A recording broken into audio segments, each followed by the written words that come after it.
Hey guys, what's going on? It's your boy, the Mad Kiger here. Up here today with the second part of this why I switched over to PlayStation 4. The first part, I want to apologise. I did actually have like an intro to that video before I did the collection, but for some reason my video had decided to cut that bit off for some reason. That's why at the beginning of that video it just goes straight into the collection. But never mind, eh? So today's video I'm going to be talking about why I have switched over to the PlayStation 4 and sort of explain some of my reasons why I think the PlayStation 4 at the moment for me is and why I'm spending so much time on the PlayStation 4. If you know me, originally I had a PlayStation 1 and then I went to the PlayStation 2, but it was really the Xbox 360 that sort of got me into the new generation of gaming in terms of online games, playing in parties, co-op, you know, party chat and all of that great stuff. And then obviously being a guy, you know, playing some great classics on the Xbox 360, you know, your Saints Row, your Halos, your Call of Duties, your you know, the Grand Theft Auto games and all of those classics that we grew up and played with, you know. I went straight to the Xbox One. I'm not going to sit here and talk about the actual stories between them, but you know, I've enjoyed playing the Xbox One, and it weren't until like 2017, I believe it was like about March time in 2017 is when I got my PS4. So I got it quite late into its lifespan, and it's a good time to talk about the PlayStation 4 now with the next generation of consoles on its way with the PlayStation 5, these couple of Xbox consoles they're talking about. And it's a good time for me to really talk about why the PlayStation 4, in my opinion, is still the better console. Don't get me wrong, I think the Xbox One is great. I still play the Xbox One here from here to there, but at the moment, I'm not really playing a lot of games on the Xbox One. It seems like all I'm really playing on the Xbox One is Killing Floor 2 and Overwatch with my mate Ryan. I have started playing Crackdown 3 and I think that's a pretty fun game, but it's a great example of an exclusive that isn't a system seller. And I'll probably talk about that in more depth in the future as to sort of why, maybe later on in the video. Excuse me. If you don't know me, I actually prefer to play offline games than online games. I've always preferred to play video games in my own time. Don't get me wrong, I haven't got anything against online games. There are some fantastic online games out there. Some that I play, like I say, Killing Floor and Overwatch, for example. And there's some great games that I do love playing on the Xbox One with my partner and with my mate Ryan. But the PlayStation 4 for me is a system that I can just go on and play these games in my own time and not have to worry about other people joining in and just play them in my own time. Not that I really don't want people to play with me. If anyone wants to play anything on PS4 with me, check out the PlayStation 4 collection for reference as to what games I've got.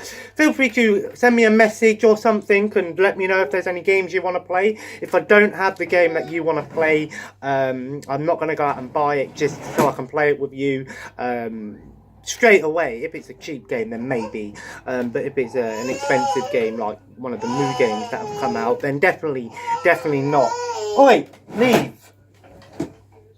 One of the reasons why I'm enjoying PlayStation 4 so much is just the fine amount of exclusives that come out on PlayStation 4. Now we are talking about, you know, there are some fantastic first-party exclusives or, you know, Western exclusives like Spider-Man, God of War, Days Gone coming out, you know, games, you know, Sekiro, Ghost of Tsushima, and all of those great, solid first exclusives, you know, games that aren't on Xbox One or PC coming out, and those games are fantastic in their own right. But what I love about the PlayStation 4 is the amount of times I go into Game or CEX or something like that, and I look at the Xbox One games and it's always the same stuff I'm seeing. You know, the sports games, you know, the multi-platform games. There are a few exclusives that I see that I already own, you know, and I go, you know what, there's no point in me getting it. But when I look at the PlayStation 4, like I said, I do see, you know, your usual suspect, you know, your Spider-Man, God of War, you know, those sort of games. But what I do love about the PlayStation 4, and I did talk about this in my collection video, is the fine amount of double A titles and Eastern titles. There's a lot of these indie games that come out as physical versions on PlayStation 4. There's things like limited run games which do another sort of indie titles in a much better package deal is what you get. I don't have any limited run games yet. I'm debating on maybe getting one day, but they do come at a premium price, and it's not, for me personally, I don't want to go out and pay 30, 40, 50 quid for a game that I may or may not enjoy. I'd only spend that much on a game that I know I'm going to want. And like I said, there's a lot of these smaller developers like Maximum Games, 505 Games, those sort of companies, Rising Star Games, for example, bringing out these smaller video games for the PlayStation 4 as a physical version, and those games are being sold for like 15, 20 pounds. You can get them dirt cheap secondhand, you know, and I love finding these games. And like I said, sometimes they are a little bit of a hit and miss. Sometimes you find a really good hidden gem, other times you just find, you know, a cheap game that was cheaply made and it's average or bad. Leave. But what I also love about you know, the PlayStation 4 is the fine amount of Eastern, you know, Japanese titles. You know, Sony being a Japanese company, what I love is just the fine amount. Stop it. The fine amount of these JRPGs, these weird adventure games, the text-based games, you know, the novels, anime games, all of these games that you won't find on the Xbox One. And yes, Microsoft are trying to branch out and get more, you know, Eastern titles on their system, but PlayStation always gets them first, and half the time if you find them on the Xbox One, it's not a physical version you find, it's always a digital version. And what I love about the PlayStation 4 is just so many great games that you're not going to find on other systems. Like I said, some of them are great, some of them aren't too good, but I just love going through online and just seeing all of these titles that I go, wow, these games, you don't know nothing about them because they don't get the advertisements, you know, the bigger games get, like Resident Evil 2, God of War, you know, Crackdown, for example, those sort of big titles that you'll see all over the internet and all over the in video game stores and stuff like that. But you know, the amount of times I go into game and I just go, wow, look at all of these games that I know nothing about, and I go, wow, you know, all of these great games that not a lot of people are going to go out and buy because they don't get the big limelight. And as a collector, I love that because I'm getting a lot of these games that a lot of people just go, wow, I never knew that existed. And that's a great selling point for the PlayStation 4 for me. That's a great reason as to why I am enjoying the PlayStation 4 so much. It's just the amount of games that come out on the PlayStation 4 that you just know nothing about, and you just go, wow, here's another game that I knew nothing about, that I've gone, wow, I've got this now. Do I enjoy it? Do I not? Well, we'll find out when I play it, kind of thing. I don't think, you know, Xbox One does do some great things with its system. You know, the Game Pass backwards compatibility program, you know, the Xbox One X being a very powerful system as well. It's not worth it for me personally because I don't have a 4K TV to really support, you know, having an updated console, you know. And don't get me wrong, the PlayStation 4 has great graphics as well for some of the games, and I've never been someone that really cares about graphics. If a game's graphics aren't great, but the game is great, then that's good enough for me. Me personally, the reason why I swapped over from Xbox to PlayStation is just because with the Xbox One at the moment, I'm getting sick and tired of just seeing the same games all the time. The games that come out that are exclusive really aren't nothing special. You know, when we talk about Microsoft Xbox One exclusives in the last couple of years, we've had State of Decay 2, which in my opinion wasn't that great. It was an alright game, but it's not a system seller. Crackdown 3, again, it's a fun game. I know it's not meant to be a system seller. It's a fun game, but there's nothing about it that makes me go, if I didn't have an Xbox One, I'd need an Xbox One to play this. You know, Sea of Thieves is another game that was promised to be more than what it was. Again, these games are decent, but in my opinion, they're not system sellers. When if you look at the PlayStation 4, for example, the big AAA titles, you know, the Spider-Man game, Spider-Man, God of War, for example, games like that are very well-known games and are worth every penny. Horizon Zero Dawn, those sort of games. And then, like I said, you've got all of these, you know, hidden gems and things like that. So, in my opinion, the PlayStation 4, in my opinion, has more to offer in terms of games.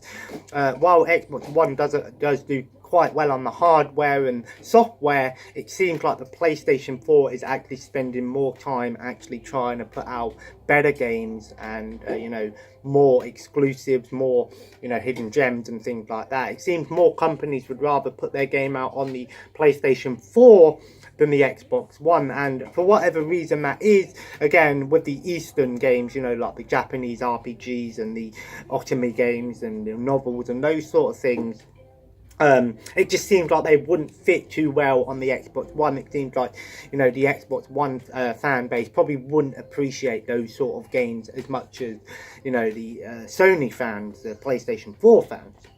And you know, PlayStation has always done that with its systems. The PlayStation 3 had a bunch of JRPGs and things like that weren't on the Xbox 360, and the PlayStation 2 and the PlayStation 1 as well.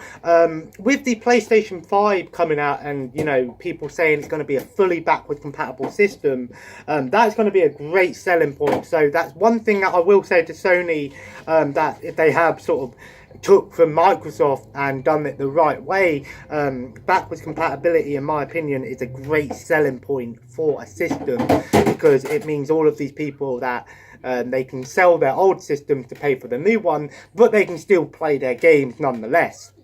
So they can update their system, but without having to get rid of all the games in the process. So I find that to be quite a really useful tool in terms of consoles today.